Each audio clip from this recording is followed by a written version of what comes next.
Hi mga kabeshiwa kung magaganda na katulad ko, char! So, magluluto tayo ng pork baby ribs na may kasamang baked potato at ito yung aking lunch. So, ano pang hinihintay nyo? Welcome sa panlasang lot-lot charot! Charot lang! So, hihiwain muna natin itong pork baby ribs natin mga kabeshiwa. So, ayan, nahiwa ko na. Huhugasan natin ito at kapag nahugasan na natin ito, ipapat dry lang natin. So, lagyan natin ng asin. Lagyan natin ng black pepper. Tapos, haluin natin ito gamit ng aking malinis na kamay. Magbibake din tayo ng potato mga kabeshi. So, hugasan muna natin to. So, hiwain muna natin to mga kabeshi. Pag ganyan lang yung hiwa natin sa ating potato. Ito na yung ating potato. Nahiwa na siya mga kabeshi. So, lalagyan natin ng olive oil, asin, tapos black pepper to. Para masaya. Ganon. Olive oil. Okay na yan. Tapos asin.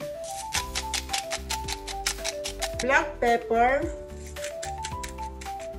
Okay na to. Haluin natin. Ayan. Ganda ko, no? Char. So, naku, mga kabeshi. Oh, hindi pa yan luto, pero mukhang masarap na mga kabeshi. So, ilalagay natin dito mga kabeshi yung ating potato sa ating baking pan. Pero bago ang lahat, kailangan natin siyang pahiran ng anong papahid natin dito. Alam niyo ba? Papahiran natin ng butter, gano'n.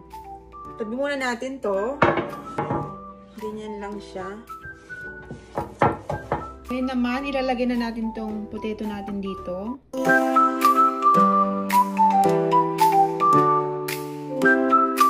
I-bake natin to mga kabeshi. Naka-preheated na yung ating oven ng 350 or at least gawin nyo siyang 400 ganun. Tapos yun, 30 minutes natin siyang lulutuin. So after 10 minutes, siguro balik na rin natin or ano, kailangan natin siyang i-check kung malambot na ba siya or na natin sa ating oven. So ayan na siya. So lagyan na natin ng mantika. Painitin lang natin to. Ilagyan na natin to.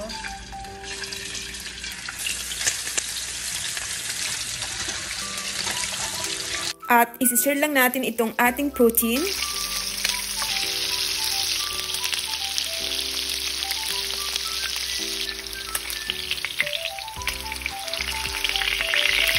So ngayon naman, igigisa na natin ito sa bawang mga kabeshiwak. So bawasan lang natin ng mantika to kasi masyado siyang marami. Maglagay tayo ng bawang. Ayan. Para sa mga aswang. Ganun. Ayan. Damihan nyo.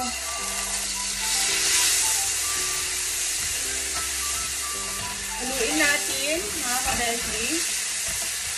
Ganyan. And then ngayon, ibalik natin itong ating protein dito. Yan. Haluin.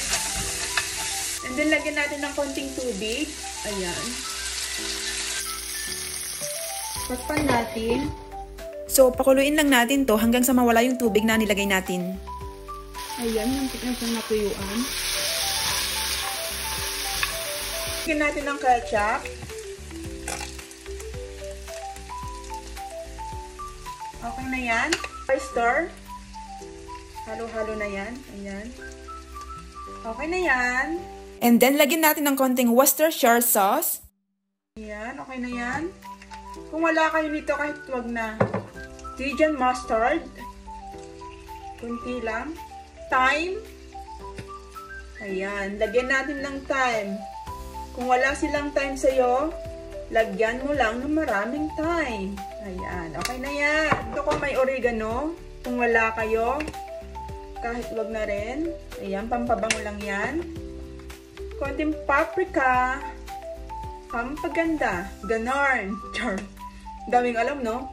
Ayan. Alright. Okay na yan. Haluin natin.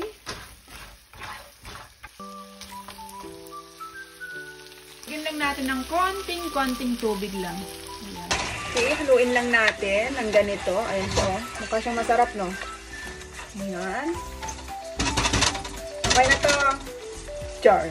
Gusto ko siyang lagyan ng sugar. Kung ayaw nyo ng sugar, wag nyo nang lagyan. So, konti lang naman to. Yan.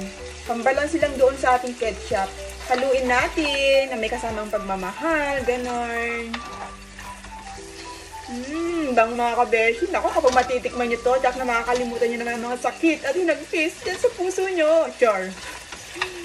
Ang bango niya, walang halong biro. Napakasimpleng recipe lang ito mga kabeshi. Kung gusto nyo magluto ng ganito, magluto kayo mga kabeshi. Tikman natin yung sauce niya kung masarap. Ang sarap!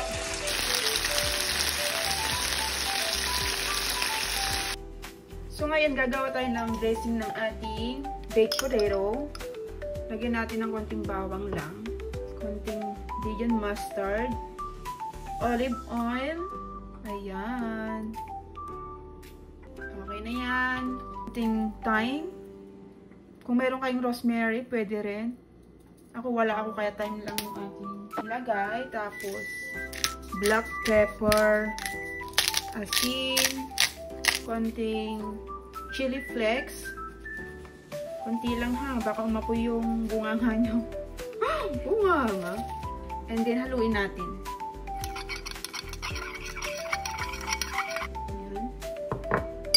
Halo na natin to. Tapos haluin natin. Lagyan natin ng konting parsley, pang garnish. Yan. So, okay na yan. Yan siya, oh. So, ito na mga kabeshi. Luto na po yung ating niluto. Ayan, oh. Super bango niya mga kabeshi. So, ano pa hinihintay nyo? Tikiman time. Ayan siya, oh. Kain!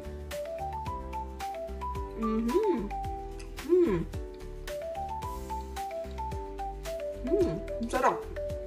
Next, itong ating ribs. So, ayan. Mukha siya masarap, no? So, tikman na natin to. Excited na ako.